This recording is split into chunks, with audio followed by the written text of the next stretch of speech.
नमस्कार बंधुगण बंधु माने आपण माने समस्त को आज ज्योतिष कार्यक्रम को स्वागत। आज ये कार्यक्रमटी धनुराशि व्यक्ति विशेष मानक पई बहुत गुरुत्वपूर्ण अच्छी बहुत ही खास अच्छी कारण वर्षर अंतिम मास अर्थात 2025 शेष मास डिसेम्बर मास विषय रे संपूर्ण भाव में आलोचना करा जिवो। एथिरे आमे संपूर्ण मासर टेक्निक आलोचना करिबा। आपणकर जीवन शैली कौन हेबा पई जाउछि, आपणकर स्वास्थ्य, शिक्षा, प्रेम संपर्क, वैवाहिक जीवन, भाग्य, क्यारियर एवं व्यापार वाणिज्यर स्थिति आमे से विषय रे संपूर्ण भाव में आलोचना करिबा। नवग्रहंकर स्थिति मध्य देखिबा। नवग्रह आपण मानकु केउ प्रकार फल प्रदान करिवारे सक्षम हेबे। शेष रे अशुभत्व प्रदान करुथुवा ग्रह मानक मध्यरु किछि विशेष प्रतिकार मध्य आमे वीडियोर शेष रे जानिबा। तेणु बंधु माने आपण मानकर जदि धनुराशि होइथाय तेबे वीडियोटी को स्किप न करी थरे मात्र शेष पर्यंत निश्चिंत देखंतु एवं वीडियोटी को गोटे लाइक करी चैनल टी को सब्सक्राइब कर दियंतु। आपण माने जदि सच्चा हृदय रे ईश्वर को भक्ति करुथांती, विश्वास करुथांती तेबे भक्ति एवं श्रद्धार सहित कमेंट बॉक्स रे जय माँ लक्ष्मी, जय श्री जगन्नाथ अवश्य लिखि दियंतु। तेबे बंधु माने आसंतु आरंभ करिबा आजिर एही कार्यक्रमटी को जहाँकि जन्म राशि एवं चंद्र राशि उपरे संपूर्ण आधारित अटे। तो बंधु माने सर्वप्रथम आसंतु जानि नेबा नवग्रहंकर स्थिति किभଳି रहिछि आपणकर राशि रे डिसेम्बर मासरे।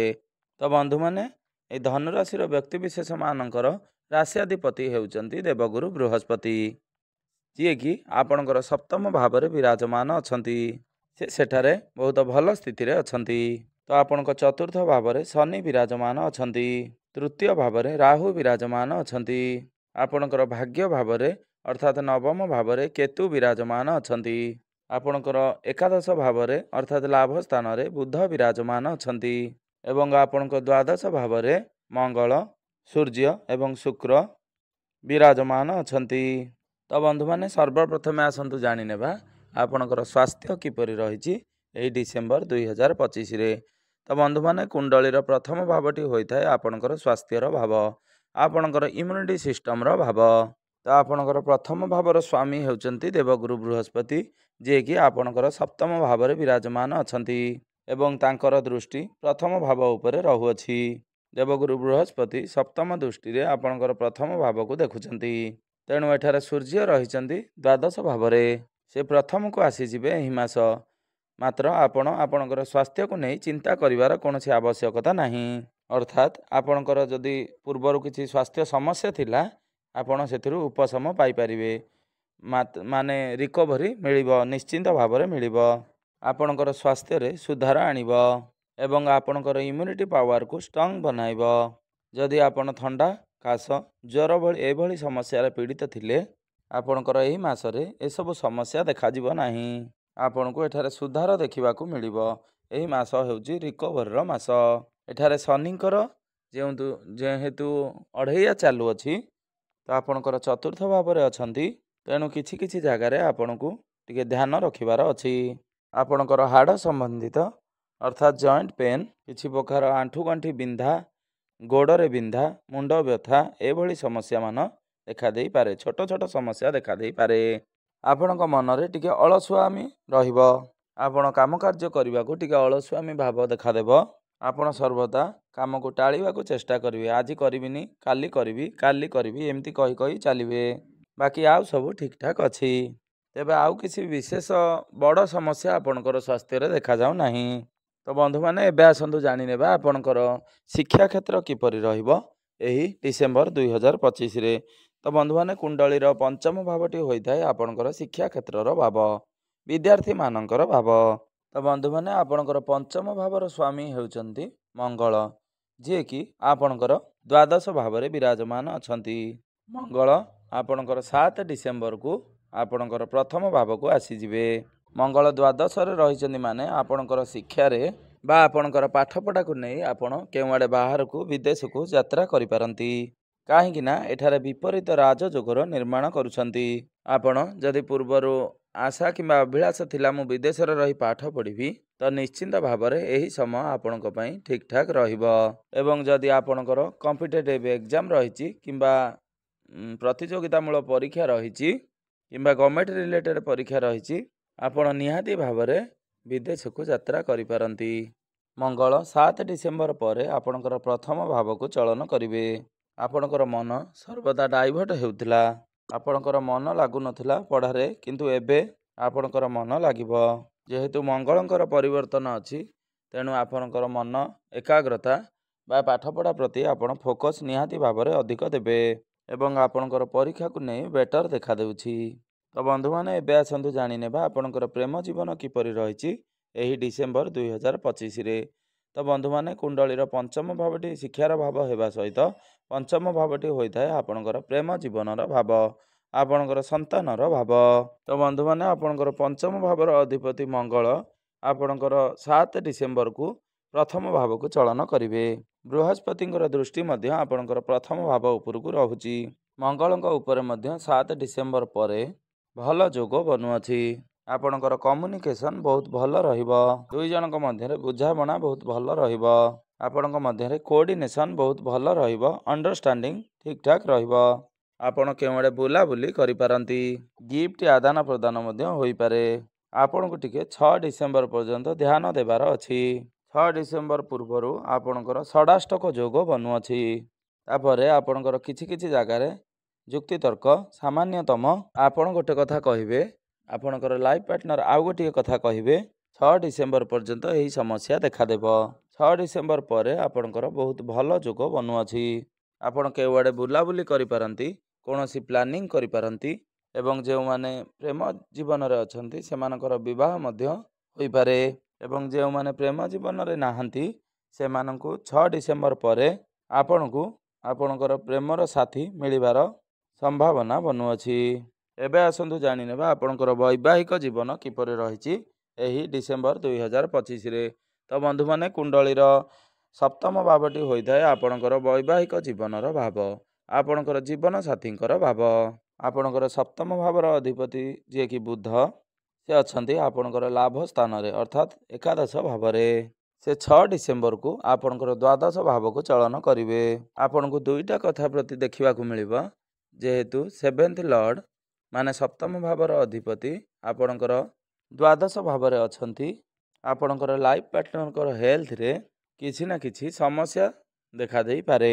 କିଛି ଇନଫେକ୍ସନ୍, ଆଲର୍ଜି। ଯଦି ବାହାରେ ବୁଲୁଛନ୍ତି ତେବେ ଥଣ୍ଡା, କାଶ, ସର୍ଦ୍ଦି ଟିକେ ଡାଉନ୍ ରହିବ। ଆପଣଙ୍କର ଇମ୍ୟୁନିଟି ସିଷ୍ଟମ୍ ଟିକେ ଡାଉନ୍ ରହିବ। ଆପଣଙ୍କର ସ୍କିନ୍ ପ୍ରୋବ୍ଲେମ୍ ଟିକେ ରହିବ। ଆପଣଙ୍କର ତ୍ୱଚା ଶୁଖିଯିବା, ଶୀତ ଦିନ ଯେହେତୁ ଏଭଳି ସମସ୍ୟା ଟିକେ ଦେଖାଦେବ। ତ କୁଣ୍ଡଳୀର ଦ୍ୱାଦଶ ଭାବଟି ଏତେ ଭଲ ବୋଲି ବିଚାର କରାଯାଇନଥାଏ। କୁଣ୍ଡଳୀର ଦ୍ୱାଦଶ ଗୃହଟି ସବୁଠାରୁ ଖରାପ ଗୃହ ହୋଇଥାଏ। ବୁଧ ଦ୍ୱାଦଶରେ ରହି ତ୍ରିକ୍ ଭାବ ବନାଇଥାନ୍ତି। ତ ବନ୍ଧୁମାନେ, ଦ୍ୱାଦଶ ଗୃହଟି ହସ୍ପିଟାଲର ମଧ୍ୟ ଗୃହ ହୋଇଥାଏ। ଅଧିକ ଖର୍ଚ୍ଚର ଗୃହ ହୋଇଥାଏ। ଏନର୍ଜି ଲସ୍ର ହୋଇଥାଏ। ଆପଣଙ୍କର କାମରେ ମନ ଲାଗିବନି। ଆପଣଙ୍କର କ୍ୟାରିୟରରେ ମନ ଲାଗିବନି। ଏଣେ ତେଣେ ଚାହିଁବେ କି ମୁଁ ଜବ୍ ଚେଞ୍ଜ କରିଦିଏ। ଆପଣଙ୍କର ଏମିତି କିଛି ନା କିଛି ଦେଖାଯିବ ନିଶ୍ଚୟ ଭାବରେ। 7 ଡିସେମ୍ବରରୁ ନେଇକରି 24 ଡିସେମ୍ବର ପର୍ଯ୍ୟନ୍ତ ଆପଣଙ୍କୁ ଟିକେ ଆପଣଙ୍କର ଧ୍ୟାନ ରଖିବାର ଅଛି। ଆପଣଙ୍କର ଜୀବନସାଥୀଙ୍କର ସ୍ୱାସ୍ଥ୍ୟରେ ଏବଂ ଆପଣଙ୍କର କ୍ୟାରିୟରରେ ଏବଂ ଆପଣ ଦୁଇ ଜଣଙ୍କର ରିଲେସନରେ ମଧ୍ୟ ବିନା କାରଣରେ ଆପଣ କୌଣସି ପ୍ରକାର ସାମ୍ନାବାଲାକୁ ଷ୍ଟ୍ରେସ୍ ଦିଅନ୍ତୁ ନାହିଁ ଏବଂ କଳି ଝଗଡ଼ା ମଧ୍ୟ କରନ୍ତୁ ନାହିଁ। ଆପଣଙ୍କ ପାଇଁ ସର୍ବଶ୍ରେଷ୍ଠ ରହିବ। ତ ବନ୍ଧୁମାନେ, ଏବେ ଆସନ୍ତୁ ଜାଣିନେବା ସବୁଠାରୁ ଗୁରୁତ୍ୱପୂର୍ଣ୍ଣ ବିଷୟବସ୍ତୁ ଆପଣଙ୍କର ଭାଗ୍ୟ, କ୍ୟାରିୟର ଏବଂ ବ୍ୟାପାର ବାଣିଜ୍ୟର ସ୍ଥିତି କିପରି ରହିଛି ଏହି ଡିସେମ୍ବର 2025ରେ। ତ ବନ୍ଧୁମାନେ, କୁଣ୍ଡଳୀର ନବମ ଭାବଟି ହୋଇଥାଏ ଆପଣଙ୍କର ଭାଗ୍ୟର ଭାବ। ଦଶମ ଭାବଟି ହୋଇଥାଏ ଆପଣଙ୍କର କାର୍ଯ୍ୟକ୍ଷେତ୍ର ତଥା କ୍ୟାରିୟରର ଭାବ। ତ ଆପଣଙ୍କର ଭାଗ୍ୟ ଭାବରେ କେତୁ ବିରାଜମାନ ଅଛନ୍ତି। ତ ଆପଣଙ୍କର ଭାଗ୍ୟର ସ୍ୱାମୀ ଯେହେତୁ ସୂର୍ଯ୍ୟ, ସେ ପ୍ରଥମକୁ ଆସିଯିବେ 16 ଡିସେମ୍ବରକୁ ଆସିଯିବେ।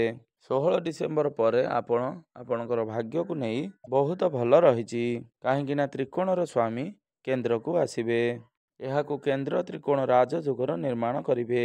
16 ଡିସେମ୍ବର ପରେ ଆପଣଙ୍କର ଭାଗ୍ୟ ବହୁତ ଭଲ ହେବା ପାଇଁ ଯାଉଛି। ମାନେ ଆପଣ ମାଟି ଧଇଲେ ସୁନା ହୋଇଯିବ, ଏଭଳି କହିଲେ ଅତ୍ୟୁକ୍ତି ହେବ ନାହିଁ। ଆପଣ ଯେଉଁ ବି କାର୍ଯ୍ୟ କରିବେ କିମ୍ବା କରୁଛନ୍ତି, କୌଣସି ମାଙ୍ଗଳିକ କାର୍ଯ୍ୟ ହେଉ, କୌଣସି ଶୁଭ କାର୍ଯ୍ୟ ହେଉ, କୌଣସି ଗୃହ ନିର୍ମାଣ କାମ ହେଉ, ଆପଣଙ୍କର ଭାଗ୍ୟ ସମ୍ବନ୍ଧିତ କୌଣସି शेयर मार्केट स्टॉक मार्केट किंबा ट्रेडिंग रे हेउ ए सबुथिरे आपण जदि इन्वेस्टमेंट करबाकू चाहूथिले ताहले आपणको पई ए बहुत शुभ मुहूर्त अटे।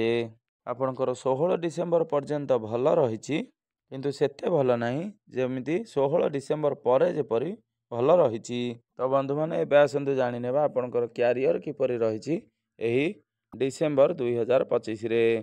तो बंधु मैंने कुंडलीर दशम भावटी होता है आपणकर कार्यक्षेत्र भाव आपणकर क्यारियर भाव। आपणकर दशम भावर अधिपति बुध एकादश भाव विराजमान अछंती से द्वादश को जीवे तापरे कनेक्शन बनाइबे शुक्रंक सांगरे एवं सूर्यंक सांगरे मध्य। एठारे काम को नहीं संपूर्ण मास ट्राभेल ही रहिबो बुलाबुली हेउ विजिट करबा उपरे हेउ आपणकर कम्युनिकेशन रहिबो कथावार्तार शैली पब्लिक डीलिंग आपणक उपरे कार्यभार भी अधिक रहिबो आपणको रेस्पॉन्सिबिलिटी अधिक मिलिबो। आपणको केबे केबे समय समय अधिक कार्य व्यस्त रहितबा कारणरू आपणकर काम करिवारे विरक्त होबे मन लागिबो नाही। आपणकर मूड स्विंग रहिबो खास करी 16 डिसेम्बर पूर्वरू ए सब देखा देबो। 16 डिसेम्बर पर आपणकर कॉन्फिडेंस बढ़िबो आपणकर स्ट्रेंथ बढ़िबो कार्य रे दक्षता प्रकाश पाइबो काहेकि ना एहार कारण हेउचंती सूर्य। सूर्य जेते बेले आपणकर प्रथम ग्रह को आसीबे आपणकर निज प्रति गोटे आत्मविश्वास बढ़िबो क्यारियर एठारे डेभलप करने को सुजोग मिलिबो। एठी आपण देखबाकू गले 16 पर्यंत आपणकर टिके मूड स्विंग रहिबो 16 डिसेम्बर पर आपणकर बहुत बेटर रहिबो जेहेतु आपणकर एवरेज अछि क्यारियर रे तो आपनको मिश्रित फल प्रदान करिवे।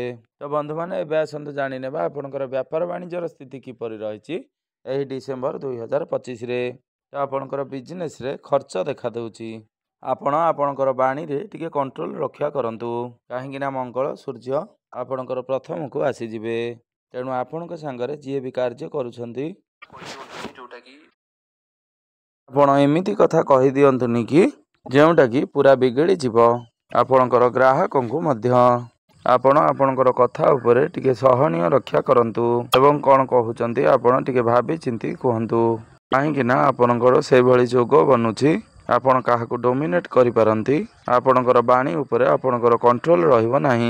बाणी उपरे आपण खास करिकि टिके ध्यान दियंतु आपणकर फाइनेंशियल कंडीशन मध्य भल रहिबो बाकी रहुछि आपण आपणकर व्यवहार टिके भल रखिबाकू चेष्टा करंतु एही मासरे खास करी आपण रखंतु काहेकि ना आपण एमिति कथा न कहंतु आपणक सहित जे काम करूछंती से छाड़िकी न चली जांतु से भली जोग आपणकर बनुअछि।